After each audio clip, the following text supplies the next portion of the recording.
Hi guys, and welcome here again sa aking mini vlog as chef for today's video. So gagawa tayo ng canile a French dessert. Kailangan lang po natin ng 2 egg yolk, 1 whole egg.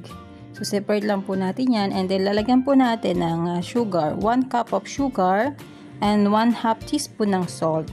So bali yung ingredients nito guys, ilalagay ko na lang po sa caption.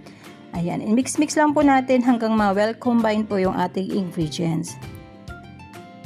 And after that guys, pag okay na po, ilalagay na po natin yung ating flour. 1 cup po na flour. Kailangan salain po natin siya para maiwasan yung pagkabuo-buo niya.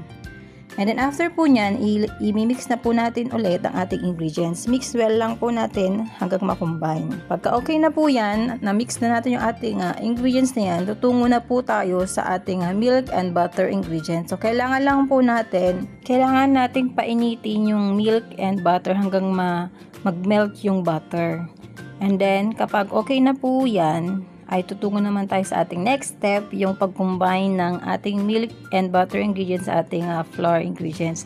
So, kailangan paunti-unti lang po yung paglagay para hindi po maluto yung ating mixture kasi mainit na po yung milk. Kaya kailangan para at least maayos yung pagka-blend ng ating mixture. So, paunti-unti lang po yung paglagay hanggang maupos mo po yung milk and butter na ginawa natin kanina. And then, okay na yan, maglalagay po tayo ng vanilla essence and then rum. Yung rum naman po, optional lang po yan. Kung wala naman po kayo, okay lang din.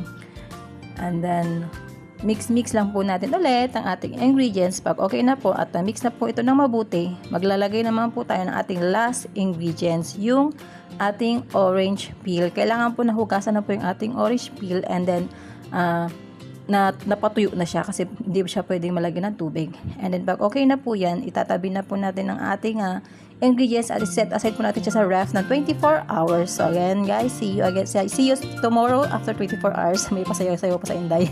So ayan, okay na 24 hours na, kinabukasan na yan. Lalagyan po natin ng butter ang ating molder. So kailangan po para hindi po dumikit yung ating butter. Pag na-bake na po siya, hindi po siya magdidikit. And then, kailangan po nating salain yung ating mixture para matanggal yung ating orange peel. And ilalagay na po natin yung ating butter sa ating molder.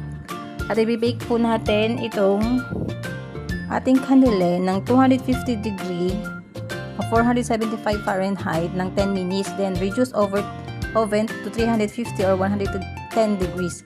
Bake for 60 minutes. Ayan na guys, after 60 minutes and then 10 minutes, so bali total of 70, ayan na po yung ating canile at French dessert. Hope you like this recipe guys.